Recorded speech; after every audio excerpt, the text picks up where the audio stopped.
Doctor Shilpa Mishra, Eklavya विश्वविद्यालय परिवार की ओर से आप सभी का स्वागत करती हूँ। इस शिक्षक दिवस के उपलक्ष्य में आज हम सब एकत्रित हुए हैं। जहाँ तक मैं मानती हूँ कि हमारा तो जन्म ही एक शिक्षक के साथ हुआ है। हमारी माँ, जिसे हम अपनी माता कहते हैं, क्योंकि हमारी पहली शिक्षा तो हमें हमारी माता से ही मिलती है। उसके बाद हमारे पिता, भाई, बहन, हमारे दादा, दादी, और उसके बाद जिसे आप अपने गुरु कहते हैं, उनका नंबर आता है। कहा जाता है कि हर जगह भगवान नहीं हो सकते, कहीं भगवान जहाँ पर नहीं है वहाँ माता है। लेकिन जब माता आपको अपने हाथों से एक परिपूर्ण शिक्षक के हाथों में सौंपती है, आपके जीवन की छोटी छोटी सी चीज़ें सिखाने के लिए, तो आप समझ सकते हो कि एक शिक्षक का आपके जीवन में क्या महत्व है। इसके अलावा शिक्षा सिर्फ ग्रहण करने की चीज़ नहीं है।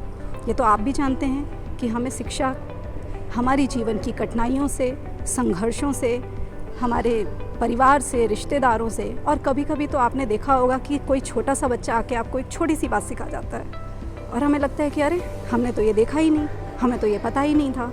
तो शिक्षक तो कोई भी हो सकता है। आप स्वयं शिक्षक हैं। आप जानते हैं कि जब आप अपने जीवन में कोई नई चीज़ सीखते हैं और वही चीज़ें आप अपने छोटे भाई बहनों या अपने मित्रों को बताते हैं, तो आप शिक्षक बन जाते हैं। तो मैं सिर्फ इतना कहना चाहूँगी कि गुरु और शिक्षक एक जो होते हैं, उनका भगवान के बाद और माता पिता के बाद सबसे महत्वपूर्ण स्थान है हमारे जीवन में। डॉक्टर राधाकृष्णन, सर्वपल्ली राधाकृष्णन जी के जन्म दिवस के उपलक्ष्य में यह दिन मनाया जाता है।